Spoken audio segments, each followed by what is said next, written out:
Witajcie w kolejnym odcinku The Legendary Jack Stories. Dzisiejszym moim gościem jest zespół Percival. Ja nazywam się Ada. Witaj Mikołaju, witaj Kasiu. Jesteśmy właśnie przed koncertem w Teatrze Szekspirowskim. Będziecie dzisiaj śpiewali i pokazywali utwory z ścieżki dźwiękowej Wiedźmin Trójka Wild Hunt. I powiedzcie mi, czego dzisiaj wasi fani mogą się spodziewać na tym koncercie? Dokładnie to będziemy grali utwory, które zostały użyte w ścieżce dźwiękowej. Nasze utwory lub kompozycje ludowe w naszej aranżacji, które trafiły właśnie do ścieżki dźwiękowej. Będziemy też grali utwory nowe, które skomponowaliśmy zainspirowani grą. I będą też parę niespodzianek, których nie zdradzimy. Trzeba przyjść i posłuchać. Dobrze. Kolejne pytania to taka niespodzianka, ponieważ popytałam paru waszych fanów, o co chcieliby was zapytać. I moje pierwsze pytanie, znaczy w sumie nie moje, czym różni się nagrywanie muzyki do gry od nagrywania w ogóle? Czy czymś się różni? No pewnie w ogóle się różni, ale w naszym przypadku to różnica była minimalna, ponieważ większość muzyki, która zagościła w grze, była już wcześniej nagrana przez nas na nasze płyty. Po prostu CD Projekt Red poprosił nas o możliwość wykorzystania muzyki z 4 naszych płyt.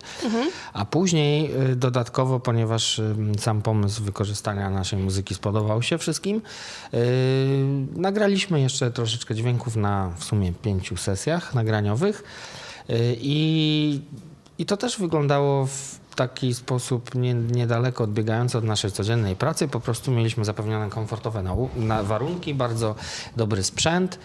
Usiedliśmy i tworzyliśmy i tyle. Także w naszym przypadku to się niewiele różni, ale wiem, że normalnie jest pewna różnica. No, tworzenie muzyki do tak skomplikowanej, dużej gry, do takiej platformy, do całego świata właściwie można powiedzieć, wymaga wiele pracy, co mogliśmy zaobserwować, obserwując głównego kompozytora, czyli Marcina Przybyłowicza. I no, przede wszystkim różni się to ilością dźwięków, jakie trzeba wytworzyć, ponieważ na płycie jednej można zmieścić, jak się uprzeć, kilkadziesiąt maksymalnie utworów, a tu było, z tego co pamiętam, chyba 6 godzin muzyki, prawda? No to żadna płyta tego nie pomieści. Sporo.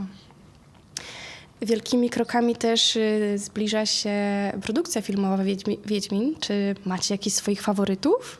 Kogo widzicie w rolach? No, ja nie wiem, ale może Kasia wie. Ja też nie wiem. Nie jestem w ogóle w temacie, szczerze mówiąc, więc chyba nie. O kurczę. Znaczy, bo chodzi o to, że ty grałaś, to może masz jakieś swoje wyobrażenia, kto mógłby zagrać Geralta na przykład. Aktorsko. Jakiś ładny polski aktor na rolę Geralta. Ale to chyba będzie zagraniczny film bardziej. Znaczy ma być anglojęzyczny, ale Lepiej, żeby wzięli zagraniczny. Tak, no, zagraniczny. kurczę, to minie nas ten polski żart. Cudowny. Nie znamy się kompletnie na tym i wolimy się też nie znać, bo była już jedna produkcja i co tu dużo mówić, nie ma co ukrywać, niespecjalnie to wyszło, więc wolimy się nie angażować emocjonalnie w tego typu projekty, bo potem jak się okaże, że jednak jest rozczarowanie, to nie będziemy jakoś stratni bardzo. A jak się okaże, że wyjdzie wspaniale, to tylko zyskamy. Dobra. To jeszcze przedostatnie pytanie. Jak wam idzie praca nad kolejną płytą Slawa 3 i pieśni Słowian Zachodnich? Bardzo dobrze. Większość materiału już mamy. Pozbieraliśmy pieśni z różnych regionów. Tutaj troszeczkę może Kasia opowiedzieć, bo ona w dużym stopniu za to odpowiada. Tak, właśnie tak jak powiedział Mikołaj, już mamy większość materiału gotowego. Jeszcze parę utworów jest, powiedzmy, do zrobienia. Ale czekamy oczywiście na moment, kiedy będziemy mieli chwilę wolną, żeby to wszystko dokończyć i wejść do studia i nagrać. Także mamy nadzieję, że jak najszybciej. Mamy taką cichą nadzieję, że to się stanie jeszcze w tym roku i że w tym roku będzie premiera tej płyty. No i nie mogę zdradzić do końca, ale być może zanosi się na parę przełomowych niespodzianek związanych ze Sławą 3, z których na pewno będą zadowoleni między innymi też fani muzyki do Wiedźmina. To uprzedziliście moje pytanie, kiedy premiera.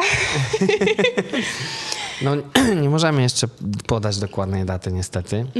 Nie do końca od nas to zależy, ale jeżeli wszystko pójdzie po naszej myśli, to na jesień. Super. Dobra, to jeszcze takie awaryjne pytanie na szybko. Umieram z ciekawości. Graliście w Wiedźmina? Ja się przyglądałem, ponieważ permanentnie nie mam czasu, poza tym mam Maca i na Maca nie chodzi ta gra, ale Kasia grała, właśnie ukończyła i tutaj na pewno ma dużo do powiedzenia. Tak, mam. Grałam jako jedyna w sumie w zespole, więc bardzo mi się podobało, naprawdę polecam, jeżeli Pewnie ktoś... dobra muzyka była, co? Muzyka była świetna. Tak, ale wszystko było w tej grze świetne. Ja ogólnie nie jestem graczem jakimś zapalonym, ze względu pewnie czasu, z braku czasu, ale w parę gier grałam i myślę, że Wiedźmin jest naprawdę fajny. Dobrze. To ja już wam więcej czasu nie zabieram i życzę wam powodzenia na koncercie dzisiaj. Dziękujemy bardzo i pozdrawiamy widzów programu. Jeżeli wam podobał się dzisiejszy odcinek, zostawcie nam suba, lajka i zapraszam na nasze wszystkie strony, które będą w opisie pod naszym filmem. I dziękuję bardzo. Dziękujemy.